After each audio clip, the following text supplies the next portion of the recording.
The Past is the Past. Written and told by Kiefer Adams. Duck the Great Western Engine was glad to be back on the island of Sodor. He had been away on his old region of the Great Western Railway as one of his brothers had an overhaul. Duck was glad to be back. Edward and the Scottish twins were happy to see him again, and so was Oliver, who had fulfilled his promise of looking after Duck's branch line while he had been away. But there was one engine that Duck had not accounted for upon seeing again. One cool day, Duck was having a washdown. He had just taken a works train to mend the viaduct. As he was being washed, he heard a familiar horn and the purring of a diesel engine from behind. "So it's true," oiled a familiar voice as Diesel rolled beside Duck. "You have returned."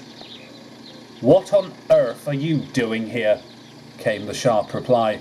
"The Fat Controller sent you away." "He did," said Diesel. "But then, thanks to Mavis, I became a Northwestern engine because the other railway didn't want me." Duck rolled his eyes indignantly. "Yep, just as I expected. Another one of your devious lies so you could stay here. Honestly, I should have known this. Make yourself useful and go shunt some more trucks. Or even better, go tell some lies about me to them." Diesel wanted to explain, but he felt like he was wasting his time. He scurried away, while Duck snorted crossly. "That's a new one," he muttered under his breath. A little later, Duck was taking a coal train to the other side of the island. He stopped at Kelsthorpe Road, as he needed to top up more with coal. Nearby was a bunker, but his crew were worried. "I don't think we should be using this coal," said Duck's driver. "It doesn't look like it's been cleaned properly." "Of course it has," retorted Duck. As the driver and fireman worked, Thomas pulled up with Annie and Clarabelle. "Oh, hello, Duck," he said. "Are you all right?" "No, I'm not," he grunted. "Diesel passed through. Can you believe the whoppers he's telling now? Apparently he's a Northwestern engine." "But he is," insisted Thomas. "I was there when Mavis said to the Fat Controller—" "Oh, so you're part of this now as well," interrupted Duck. "Well, I should have known better from you, Thomas. You're the one to tell me to be careful of Diesel, and look what's happened." "What's his next lie? He's going to be a guaranteed connection on my line? Pull the other coupling." At that point, Duck's driver and fireman returned to the cab, having filled his bunker with coal. Hissing steam and already looking red in the face, Duck stormed crossly away before Thomas could explain. "Oh dear," he sighed. But now there was nothing Thomas could do, as Duck was soon out of sight. Meanwhile, Diesel was at Brendam Docks. Salty had been called away to another job, and Diesel had been called to do the shunting until he returned. He sat beside Cranky, waiting for the crane to unload some crates from a tramp steamer. As he waited, Oliver pulled in. "Oh," he said with surprise. "I didn't expect to see you here." "Oh, great," said Diesel. "Another Great Western engine to belittle me." Oliver was surprised. "I'd never do that, Diesel," he said. "Then kindly tell Duck to mind his attitude if I see him again," he growled. "Oh, yes, of course," said Oliver thoughtfully. "You were sent away just as Duck was heading off to the Great Western region. Diesel, I have heard whispers about what you did, but I feel it's time you and Duck put the past behind you.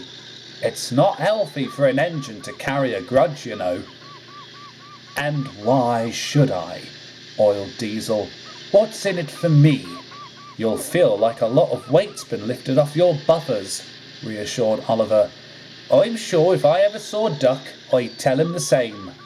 At that moment, Cranky called from above. "Stop gossiping!" cranked. "Oliver, your trucks are ready. Be off with you." "Just think about it, Diesel," whispered Oliver as he puffed away, leaving Diesel with a lot to think about. Duck, meanwhile, was not having a good day. The coal he had picked up from Kelsthorpe was burning horribly in his firebox. Black-smelling smoke was now billowing from his funnel. He was already as green as his paintwork. Stepney was up ahead waiting at a signal. He had been working on the Fat Controller's railway throughout the summer and was now heading back to the Bluebell Railway. He gasped with surprise when Duck limped to a stop, finding himself being unable to go any further. "I told you not to take that coal," said Duck's driver firmly. But all Duck could do was groan. "Stepney," called Duck's fireman, "we've got a bit of a situation. Can you find someone to come and help?" Don't worry," whistled Stepney. "Leave it all to me." He set off at once. Stepney was lucky to catch Edward at his station. He was just about to depart with a goods train for the docks. Edward couldn't help at present, but promised Stepney he would find an engine at Brendam to help Duck. When he arrived, Edward was lucky to find Diesel shunting a train of oil tankers for Neville. "Oh, thank goodness you're here," panted Edward. "Duck's broken down on the main line. He needs your help." Diesel stopped and glared. "Not on your life," he scowled darkly. Edward was cross, but held firm. "If this is about what happened all those years ago, Diesel, it's time to put the past behind you," he said firmly. "He may have played a trick on you, but that's nothing to what you did. You told lies about him to the trucks and had him falsely sent away. Duck is out there on the main line, and there's no one to help him." Diesel glared. "And don't you worry about the shunting here," reassured Edward. "I will look after it for you until you come back." "Very well," said Diesel reluctantly. He hurried away and set off to the rescue, although secretly he was rather nervous upon facing Duck again. By now, Duck's crew had managed to clean his firebox, but Duck still didn't feel like going any further. At that moment, a horn sounded in the distance. Duck was about to groan and exclaim that he knew who it was, when Diesel rolled up. "Do you need some help?" he offered. Duck was surprised. "Well, I never expected a call from you." "It's what we Northwestern engines must do," said Diesel, forcing a smile. Duck smiled back. "You really are one of us now, aren't you?" he asked. "I try my best," said Diesel honestly, as he went to couple up to the front of the train.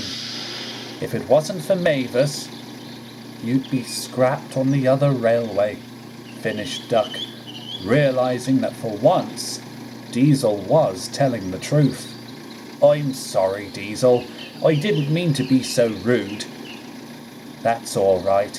I'm sorry for the devious deeds I caused." "Any chance of a truce?" asked Duck hopefully. "Between you and me, of course," replied Diesel.